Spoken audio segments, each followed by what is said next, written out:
Welcome back. In game week 10 in the Jamaica Premier League concluded on Monday at the Anthony Spalding Sports Complex. Ricardo Chambers has the recap.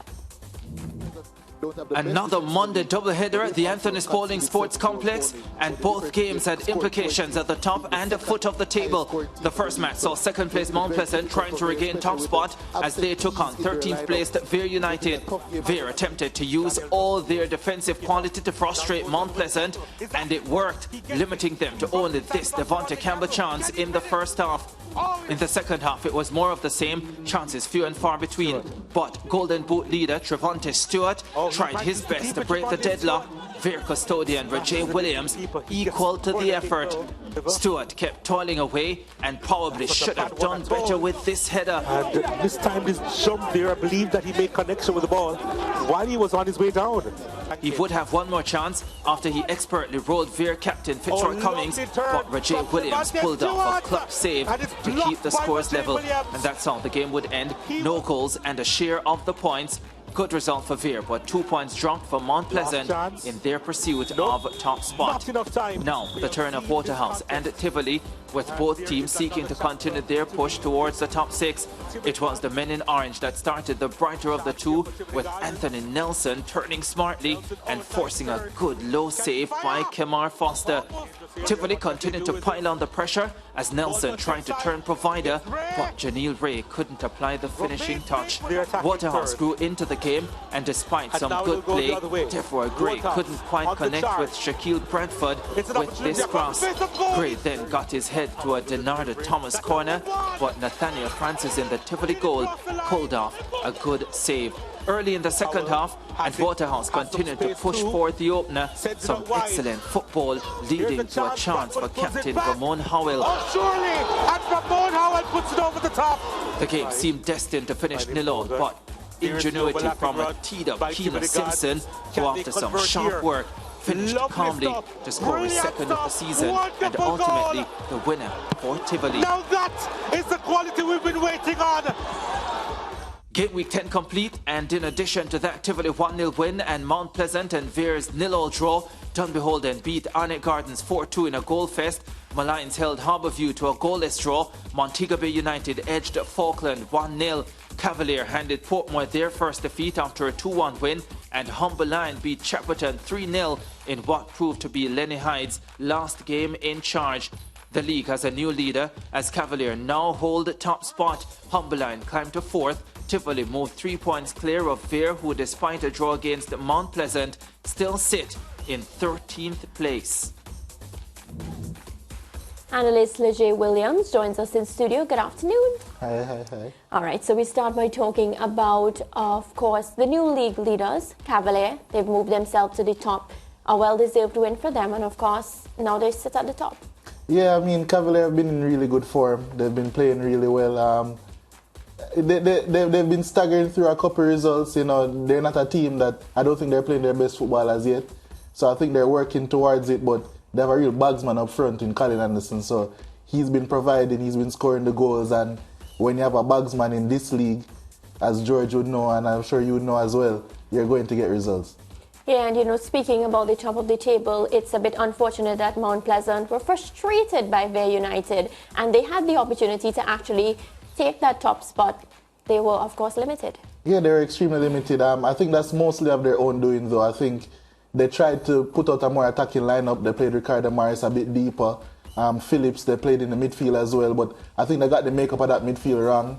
Initially, I think Phillips was too deep. I think Ricardo Morris should have been the one dropping deeper. And then it just didn't look fluent. I saw what they were trying to do, but it just didn't work out. And I guess they'll have to work on that. But Mount Pleasant will be fine. Cavalier will be fine. It's playoffs after all in the end. So I think eventually both of those teams will be challenging regardless. Just to go back a little bit to the Cavalier performance, well, not even the performance as much as the result.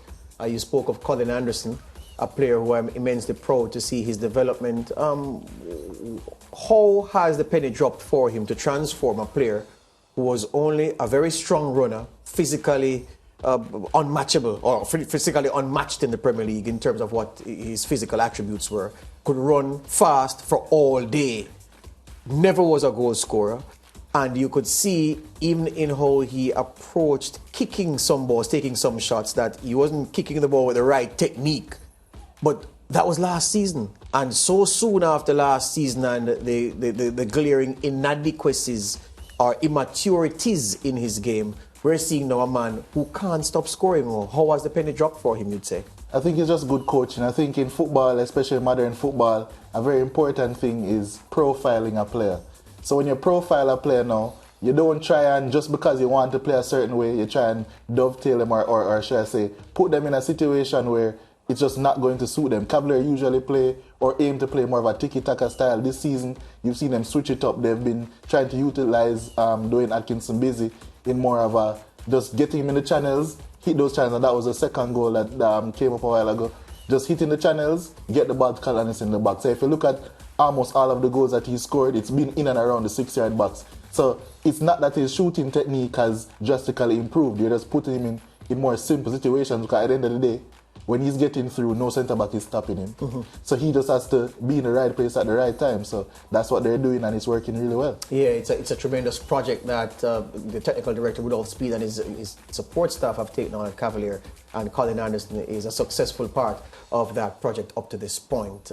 Tivoli Gardens, we've seen them a few times this season. We've done a match or two with Tivoli, and they've been competitive in the games we've seen them, but just have not found that killer touch. And Keno Simpson scoring, not one of their attackers, though he is an attack-minded player. He defends on the left side, left back, and he got the goal for them in this 1-0 victory. Yeah, I think I was very impressed with Tivoli in the game before that against Portmore. Tivoli always have a little toughness to them, or a lot of toughness to them. That's the Tivoli Gardens way. But in this game, I liked what they did. Usually, there's a lot of dillying and dallying in the midfield when they try to pass the ball around. In this game, you saw them trying to hit the channels fast, get their strikers in between the lines, and then just try and shoot and create opportunities. And they did that all game. And then eventually, although this chance didn't necessarily come out of that, it eventually told, and Keno Simpson scored a really good goal for them. Yeah. Arnett Garns and Dunbeholden engaged in a 6-goal affair. Ricardo in the Rap said it was a thrill, and it would have been when those two teams play. Suddenly, Dunbeholden, who were short of goals from the start of the season, Harold Thomas returns to the sidelines and they find 4.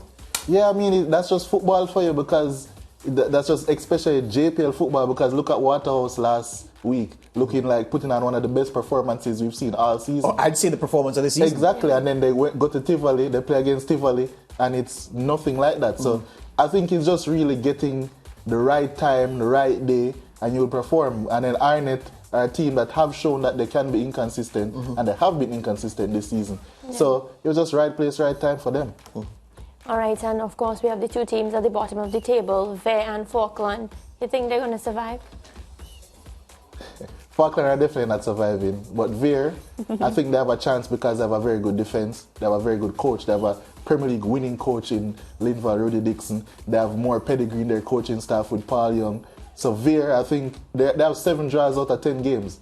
Yes, they haven't won any, but they're showing that they're very strong defensively. They kept out Mount Pleasant, who has the second best attack in the league. So I think defense, that's what shows over a league season, and I think especially with Chapelton Maroons, which you guys will touch on in the segment after this. Chapelton Maroons did a very stupid thing in sacking Lenworth Hyde, so I think they will replace Vere, and it will be them and Falkland going down. All right, well, we look forward to seeing Leger. I want to thank you so much, and of course we'll chat again on the zone soon. Yeah, man, thank you. Let's take a quick break. We'll be right back.